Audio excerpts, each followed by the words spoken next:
Good evening and welcome back to Be Rich. A few days back I talked about the Credit Suisse Bank, and it is big trouble because it done a lot of shady deals, especially as investment banks.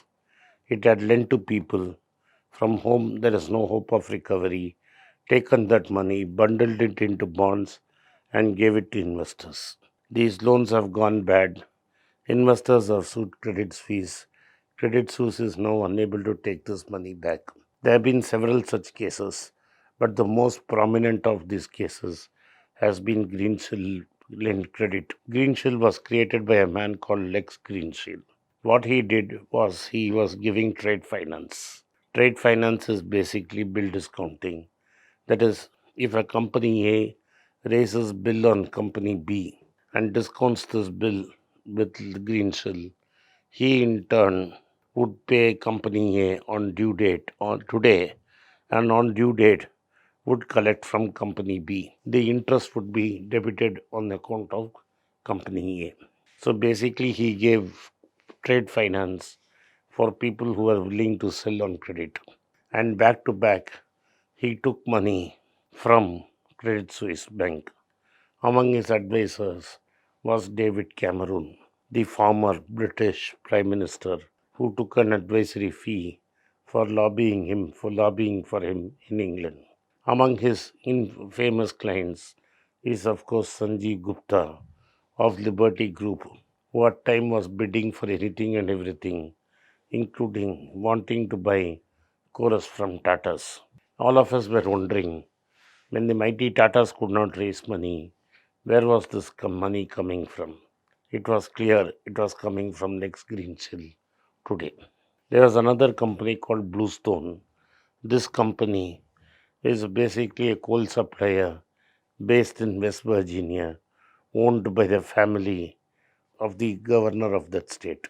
Now, all these companies have now gone bankrupt. Basically, what these companies did is gave material to somebody else and took money from Greensill, whose bond was parceled off and sold to investors of Credit Suisse as investment grade bonds with insurance. Now, there is a court case going in Australia because these assets were supposed to be insured by an unknown Australian insurance company called BC. So, as I said, the insurance cover was provided by a company called Bond Credit Company and by a person called Greg there. Basically, what Grinsell did is he wrote to Greg and told him that he wanted a cover for a $23 million loan given to a waste recovery plant. This is one such transaction which has been highlighted by the Financial Times. And to this exchange, the Boston Credit Company's Greg has written in an exchange email saying, I have seen your documents. This insurance credit is given.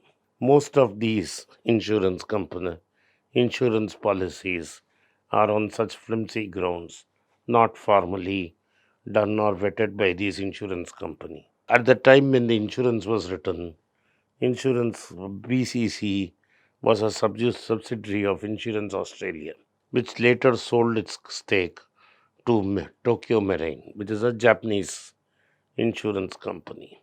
Tokyo Marine has now turned around and said these policies are null and void from the day they were written, and they don't see any liability towards the Greensill operations. The matter has now reached the federal court in Australia where it will be decided. The claim of the original company, owner of the star, is that the bond credit company was allowed to write insurance premiums only inside Australia and not outside. And since the bond credit company wrote policies outside Australia over which it had no jurisdictions, the company Inland Australia and SCOR, its reinsurer, need not pay anything, and they did not have any damage, any liability to pay. And since the terms were very clear between BCC and its parent company, Tokyo Marine Insurance has also taken the same stand, saying that there is no cover to be provided. And they have also further said that materials that needed to be disclosed were not disclosed by Greenshield when the said impugned policy was taken. According to the insurers, the loan was disbursed even before the insurance was taken, which was not disclosed to BCC. That is, insurance policies, especially credit default swaps, have to be taken much before the loan is disbursed. This is how insurance default swaps work. In this case, Greensill had decided to give the money, and the insurance taken through via email was an afterthought to it, and therefore it is not liable to the insurance company is not liable. There is also another claim made by this insurance company. The plant waste operator who was doing waste recovery, who supposedly availed of this funding facility, in turn had offered to Greensill an option to buy stake of 25 million shares at an agreed price. This deal never went through, and Greenshield did not buy these stocks. But the fact that there was an offer to buy should have been disclosed to the investor, to the insurance company, which was not done so.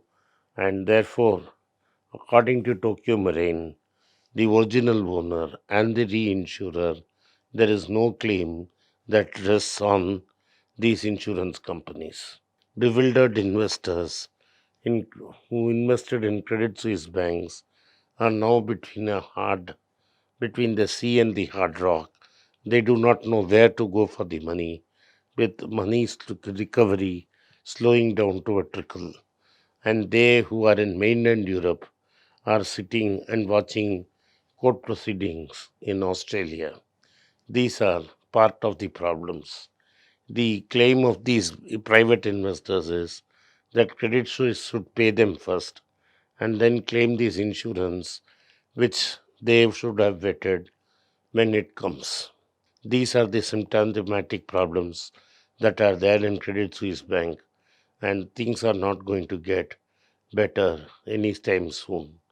This was only to give you the taste of the scale of fraud that was going back in CSB. Thank you for watching. Be rich. If you like this content, hit the subscribe button, turn on the bell notification. If you do not turn on the bell notification, you will not be notified every time we put out a video. Once again, I thank you for your support for Be Rich. It's a great privilege and honor that so many of you in thousands have subscribed to my channel and have supported me. I have written 2 books in English, The Alchemy of Money and Ordinary Stocks, Extraordinary Profits. These books are published by us and are ready. If you want to procure a copy, send us a message to the WhatsApp number given below and my team would respond to you. If you want an Amazon Kindle copy, you can click the link below. Finally, those who wish to consult with me can send a mail to berichenglish@gmail.com. Once again, I thank you for your support. If you like this video, press the subscribe button of my channel, hit the like button and turn on the bell notification.